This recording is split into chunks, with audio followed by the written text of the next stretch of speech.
কত করছো? নামাজের পরে 90টা করছি, নামাজের আগে 10টা করছিলাম। এখন কিভাবে যে রোজা রাখা যে চালাইমু গাড়ি একমাত্র আল্লাহ জানে। আল্লাহ রে মানুষ এখান থেকে এনে কয় 5 টাকা 10 টাকা বাড়া।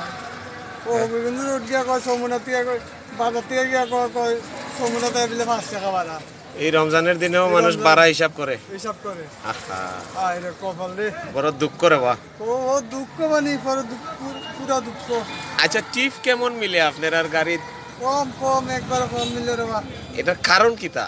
ওই যে মিশুকগুলো আছে এরা গাড়ি দিত এরা বিলে দৌড়িয়া যায় গিয়া। ও মাই গড। এক হিসাবে তো পাহাড় গাড়ি ছাড়া তো বেড়াইতে উঠছেই না, বেড়াইতে উঠছে না। কারণ বেড়াইতে কবে লম্বা খাইতেও লাগে, ও মাই গড। লম্বা খাইতেও মিলে উঠতে পারে না। আগে কিভাবে উঠছে? আপনারা রিক্সা তখন আগের মতো মেয়েরা উঠতে পারে না, তারা খাইক দিয়ে উঠতে পারে না। উঠতে পারে না। বুঝছি, মানে এখন করে রিক্সাটা বাড়তি হয়ে গেছে আর আগের রিক্সাটা মনে হয় বেশি বড় হয়ে গেছে। বেশি করে গেছে। আল্লাহ, দেখুন এক ভাই রিক্সা চালাতে সেই পবিত্র রমজানে যদিও ইনকাম কম হয়েছে, তারপরে আল্লাহর উপর সন্তুষ্ট, উনি অসন্তুষ্ট নয়, তবে ওনার মনের কথা অনেক সময় প্রকাশ করেন।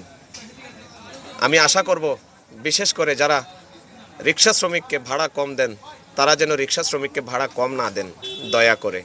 কারণ অনেক রিক্সা শ্রমিক আছে, তারা অনেক প্রভাবশালীদের কাছে অনেক ভাড়া পায়, সেগুলির হিসাব কিয়ামতের দিন দেওয়া বড় কঠিন হয়ে দাঁড়াবে।